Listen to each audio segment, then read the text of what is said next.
ଆଜିର ପ୍ରଥମ ପ୍ରଶ୍ନ, ଓଡ଼ିଆ ବର୍ଣ୍ଣବୋଧ କିଏ ରଚନା କରିଥିଲେ? Option A Sarala Das, option B Radhanath Ray, option C Baladev Rath, option D Madhusudan Rao.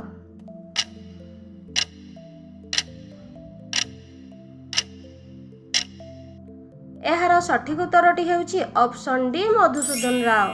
ପରବର୍ତ୍ତୀ ପ୍ରଶ୍ନ, କେଉଁ ଦେଶରେ ଭିକ ମାଗିବା ପାଇଁ ଲାଇସେନ୍ସ ବାହାର କରିବାକୁ ପଡ଼େ? Option A Russia, option B ଚୀନ, option C Sweden, option D America.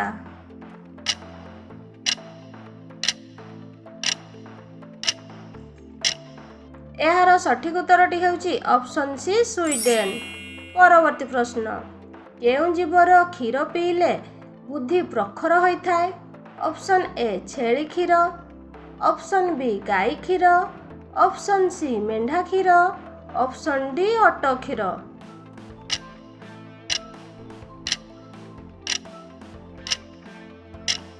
ଏହାର ସଠିକ୍ ଉତ୍ତରଟି ହେଉଛି ଅପସନ୍ ବି ଗାଈ କ୍ଷୀର। ଏବେ ଦେଖିବା ପରବର୍ତ୍ତୀ ପ୍ରଶ୍ନ, ମଣିଷ ନ ଶୋଇକି କେତେ ଦିନ ରହିପାରେ? ଅପସନ୍ ଏ 5 ଦିନ, ଅପସନ୍ ବି 12 ଦିନ, ଅପସନ୍ ସି 13 ଦିନ, ଅପସନ୍ ଡି 20 ଦିନ।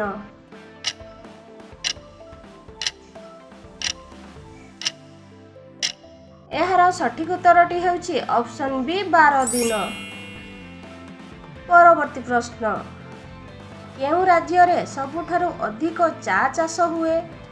Option A Uttar Pradesh, option B Madhya Pradesh, option C Assam, option D Tamil Nadu.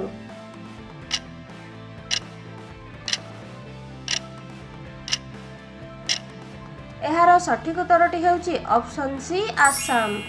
ପରବର୍ତ୍ତୀ ପ୍ରଶ୍ନ, କେଉଁ ଫଳ ଖାଇବା ଦ୍ୱାରା ଦାନ୍ତ କ୍ଷୀର ଭଳି ସଫା ରହିଥାଏ? ଅପସନ୍ ଏ ଲେମ୍ବୁ, ଅପସନ୍ ବି ଲିଚୁ, ଅପସନ୍ ସି କଦଳୀ, ଅପସନ୍ ଡି ଅମୃତଭଣ୍ଡା।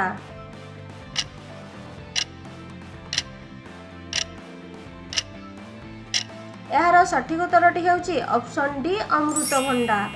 ପରବର୍ତ୍ତୀ ପ୍ରଶ୍ନ, ଭାରତରେ କେଉଁ ରାଜ୍ୟରେ କେଦାରନାଥ ମନ୍ଦିର ଅଛି? Option A Kerala, option B Karnataka, option C Uttarakhand, option D Madhya Pradesh.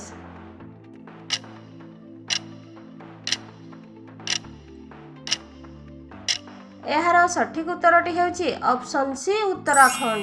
ଏବେ ଦେଖିବା ପରବର୍ତ୍ତୀ ପ୍ରଶ୍ନ, ଭାରତର ମୁଖ୍ୟ ପର୍ବ କେଉଁ ପର୍ବ ଅଟେ? Option A Holi, option B Ganesh Puja, option C Durga Puja, option D ଗଣତନ୍ତ୍ର ଦିବସ।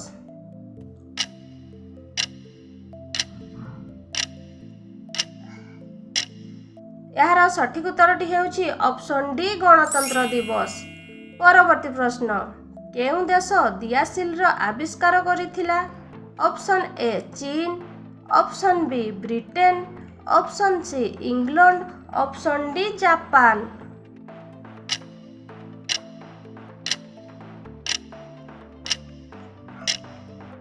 ଏହାର ସଠିକ୍ ଉତ୍ତରଟି ହେଉଛି ଅପସନ୍ ବି ବ୍ରିଟେନ। ପରବର୍ତ୍ତୀ ପ୍ରଶ୍ନ, ପ୍ରତିଦିନ ଅଣ୍ଡା ଖାଇବା ଦ୍ୱାରା କ'ଣ ଶୀଘ୍ର ବଢ଼ିଥାଏ? ଅପସନ୍ ଏ ଉଚ୍ଚତା, ଅପସନ୍ ବି ମୋଟାପଣ, ଅପସନ୍ ସି ଶକ୍ତି, ଅପସନ୍ ଡି ଆଖି ପାୱାର।